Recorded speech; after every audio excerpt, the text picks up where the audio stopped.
Guys, तो welcome to my new blog. तो आपने पिछले ब्लॉग में देखा ही होगा, हम लोग गए थे नदी नहाने विश्वकर्मा पूजा के दिन। तो आइए इस ब्लॉग में रोहतास के कुछ प्रमुख स्थलों को हम लोग आपको वीडियो के द्वारा दिखाते हैं। तो वीडियो अच्छा लगा तो लाइक करना है, चैनल को सब्सक्राइब करना है, ज़्यादा से ज़्यादा शेयर करना।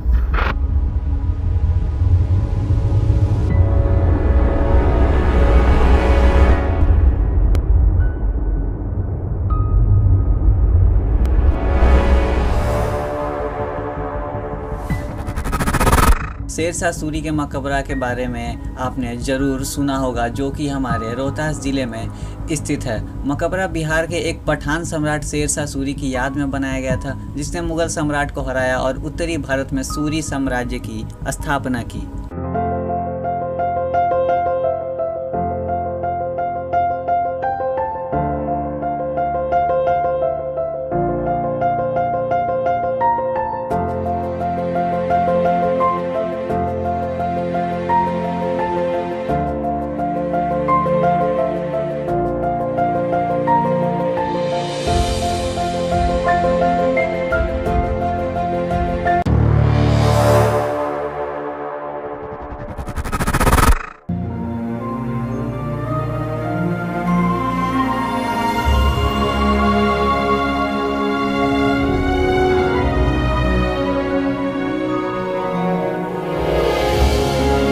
रोहतास जिले के तिलोथू प्रखंड में स्थित माँ तुतेश्वरी भवानी की प्रतिमा अति प्राचीन है। यह मंदिर मनोवांछित फल प्राप्ति को लेकर प्रसिद्ध है। शारदीय नवरात्र की नवमी व श्रावण पूर्णिमा को तिलोथू प्रखंड के अधिकांश गाँव के लोग पहले तुतेश्वरी माता की पूजा अर्चना कर ही अपने कुल देवता की पूजा अर्चना करते हैं।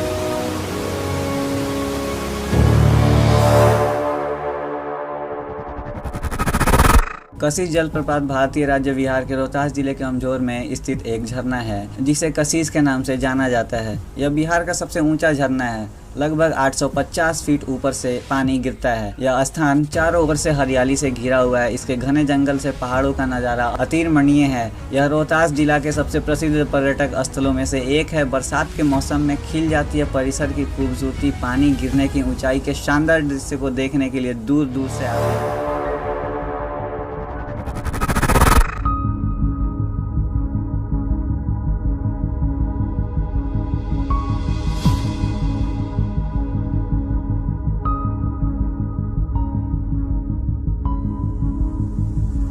मांझर कुंड कैमूर की पहाड़ियों में 3 किलोमीटर की परिधि में अवस्थित मांझर कुंड एवं धुआं कुंड बिहार के प्रमुख जलप्रपात हैं। पहाड़ से काव नदी की पानी एक धारा बनकर टेढ़े मेढ़े रास्ते से गुजरते हुए मांझर कुंड के जलप्रपात में इकट्ठा होता है। इसका पानी ऊंचे पर्वत से झरना के रूप में जमीन पर गिरता है, जो कि देखने में काफी सुंदर, आंखों को सुकून पहुँचाने वाला होता है।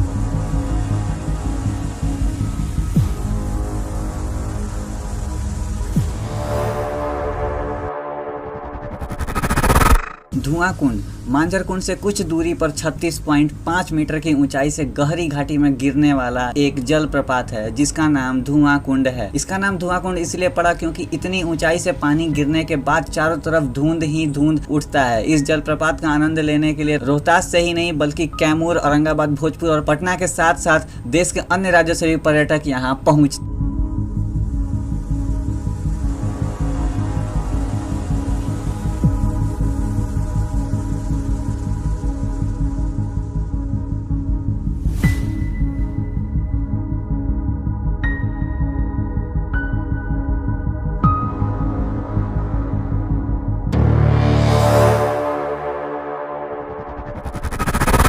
रोहतास जिला में आपने इंद्रपुरी का नाम जरूर सुना होगा। इंद्रपुरी में इंद्रपुरी बराज 1407 मीटर यानी कि 4616 मीटर फीट लंबा है और यह दुनिया का चौथा सबसे लंबा बराज है। इसका निर्माण 2253 मीटर लंबे फरक्का बराज का निर्माण करने वाली कंपनी HCC ने किया था, जो दुनिया में सबसे लंबा है। इंद्रपुरी बराज का निर्माण 1960 के दशक में शुरू किया गया था और इसे 1968 में चालू किया गया था।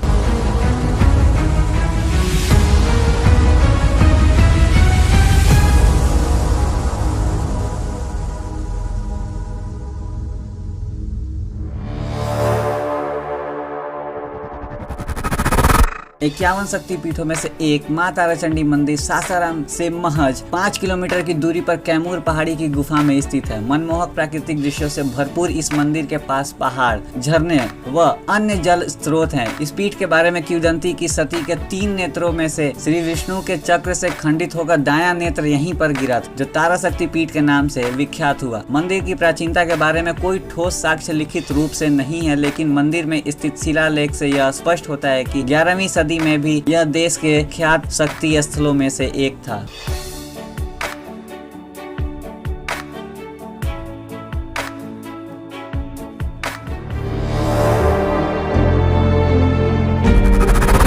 रोहतास जिला मुख्यालय सासाराम से लगभग 55 किलोमीटर की दूरी पर स्थित है रोहतासगढ़ किला।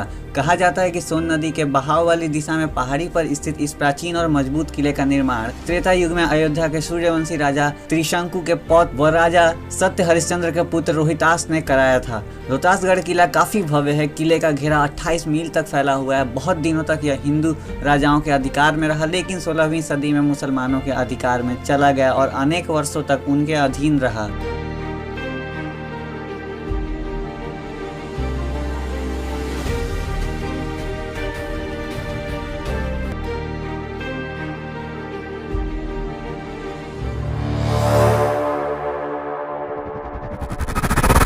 रोहतास न केवल दर्शनीय स्थलों और शक्तिपीठों के लिए बल्कि आश्रमों के लिए भी प्रसिद्ध है। भारत के कुछ प्रमुख और प्रचलित आश्रम की बात करें तो उनमें से एक आता है पायलट बाबा का आश्रम। परिसर में 80 फीट ऊंची बुद्ध की प्रतिमा का निर्माण किया गया है, जो कि बिहार का दूसरा सबसे ऊंचा प्रतिमा है और बुद्ध भगवान के इस प्रतिमा का अनावरण सीएम नीतीश कुमार के हाथों से हुआ था। एक ऐसा शांत जगह जहाँ कोई भी पवित्र हिमालय क्षेत्र में पायलट बाबा से सीधे रहस्यवादी शिक्षण सीखता है। पायलट बाबा के भारत में कुल 4 वही 2 अंतर्राष्ट्रीय स्थानों नेपाल और जापान में स्थित है। पायलट बाबा के भक्त दूर दूर से इनके आश्रम दर्शन करने आते हैं। उनमें एक सासाराम का आश्रम है, जहां आपको भक्ति के साथ साथ देशभक्ति की भी झलक देखने को मिल जाएगी। यहाँ एक से बढ़कर एक बड़ी बड़ी भगवान की प्रतिमाएं स्थापित की गई है।